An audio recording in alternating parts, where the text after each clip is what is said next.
So today we've got something special. Inside this box we've got the Winchester WildCat SR Edition. It's pretty cool. So let's take a look.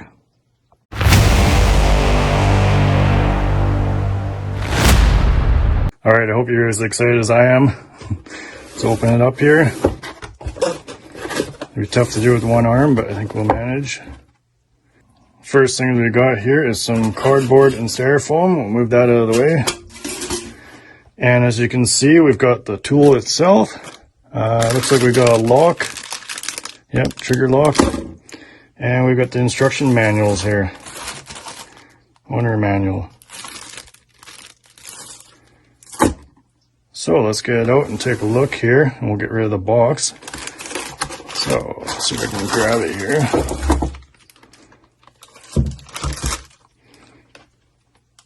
Alright, I got rid of the box. So we've got a pretty standard lock right here. It come with.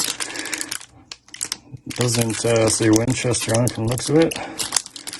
Kind of a letdown. I was hoping it would.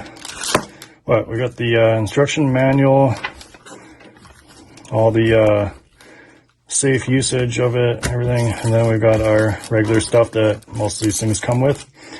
So let's see if I can slide this out of the packaging here. I'll just stand it up and slide it down.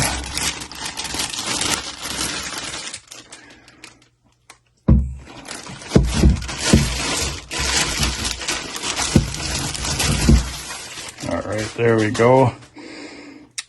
So, quite a nice tool. So I got the camera on the tripod here, so let's take a look at this thing. This is pretty cool.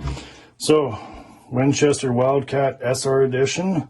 So the SR Edition comes with a couple of things. It's a little bit shorter than the regular edition. It's got a threaded cap on the end of the barrel here, so that you could add a silencer or a muzzle, whatever you call it, I forget at the moment here. Other than that, it's basically the same as the regular version, slightly more tactical, I guess.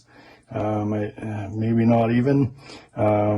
Just a little bit easier to maneuver around the mountains, a little bit shorter. So one of the biggest questions about this thing is it a Ruger 1022 clone, and how does it compare to one? So let me show you here. So first off, let me start by saying that it is not a Ruger 1022 clone. It's nothing to do with a Ruger 1022. This is basically, if you're going to compare it to a Ruger 1022, this is a modern version of one.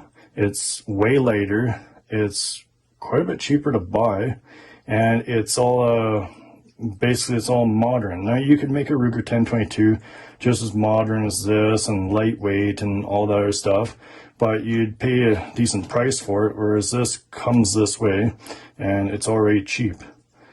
And the only actual key feature that it shares with the Ruger 1022 is the magazine is basically the same, and you can stick a Ruger 1022 magazine inside here.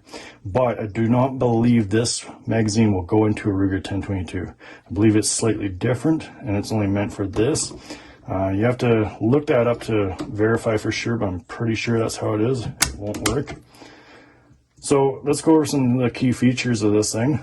So first of all, it's very plasticky. It feels very durable at the same time, so I don't think it's going to break or anything like that. Just very plasticky. It makes it for it to be lightweight. It's got a nice feel to it. Nice pistol grip basically here. Top here, it's got the pickaninny rail. Down here, you've actually got another pickaninny rail. You just pop this little cap off. The cap is very cheap. I feel like you'd break that very easily. So you can put on a bipod, whatever you want. There's a little hole in here for you want to put a sleeve on it. Anyways, it pops on very quickly there. The end here, like I said, you've got your threaded barrel. You've got your ghost ring sight standard on this thing. You could add a scope if you want very easily here. The magazine, kind of interesting, but there is actually two different ways to pop it out. You can either pull back on both sides here. Magazine pops out. Click it back in, or there's a button right here. Click that, magazine pops out. So same thing. So this thing will take all your standard 22 rounds. It should fire it all just fine. It actually works very well as a semi-auto. You basically just put as many rounds through as you want, and it does not give up. So very reliable in that aspect. It's got some features that are kind of interesting, like pull the bolt back here, and sometimes it wants to lock, sometimes it doesn't, but there's a button right here, so you push that button in, and now it stays locked.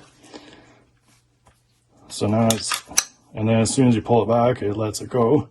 So now another kind of interesting feature is, so if we lock that again, now just like the mag release has two separate buttons for it, so does the bolt release. You've got another button right here. So now if I push this button, and it puts the bolt back, puts it forward again. So kind of interesting. You've got your standard safety down here, right by the trigger here. Very standard safety, all plastic as well. So the button right here looks like very cheap plastic, and I'll be kind of surprised if this doesn't break, to be honest. So there's some features here that aren't that great on this tool.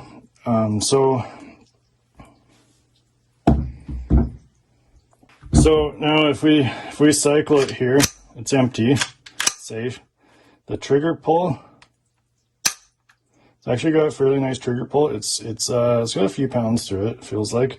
So it's not super light, but it's not super stiff either. It's kind of in between. The other thing is that everybody's going to want to know is this is one of the key features of it too. You can see in the end here, it's got this red little button here. This is the breakdown of it. Just push that in and then pull down. If I can do this, there we go. And there we go. That's the whole action of it, sitting right in my hand here now.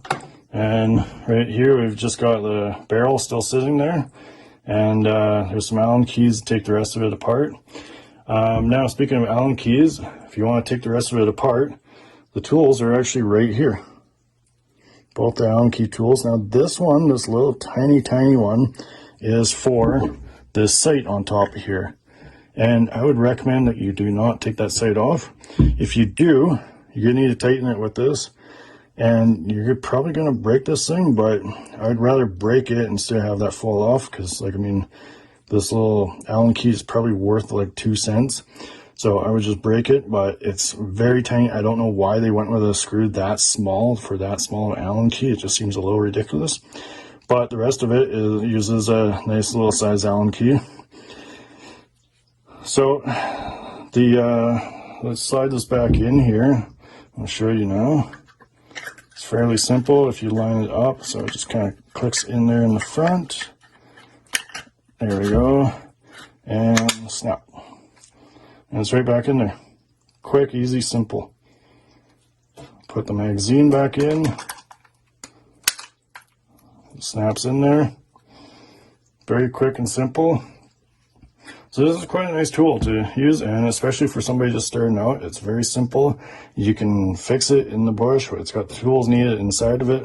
Very reliable, lightweight, and it does the job. It's not going to give up on you. There's just a couple of small areas here that could be improved, like all the plasticness of this, like the switch here. The magazine, one of the biggest complaints I've heard about the magazine is that something on it breaks, and I'm not sure exactly what it is, but something on there here breaks, and I believe it's still usable. It just isn't as usable as it was. I don't know. Not too sure there. So it's not a Ruger 1022, but in my opinion, it's a little bit better and it's a little bit worse. Ruger 1022 is probably not going to break on you as easily as this. It's probably a lot more robust, but this is a lot cheaper, lighter, is just as good of a tool. It's going to work just as good. It's going to work just the same. And it's, yeah, like I said, it's cheaper. So I hope you all enjoyed watching this video, and I'll see you next time.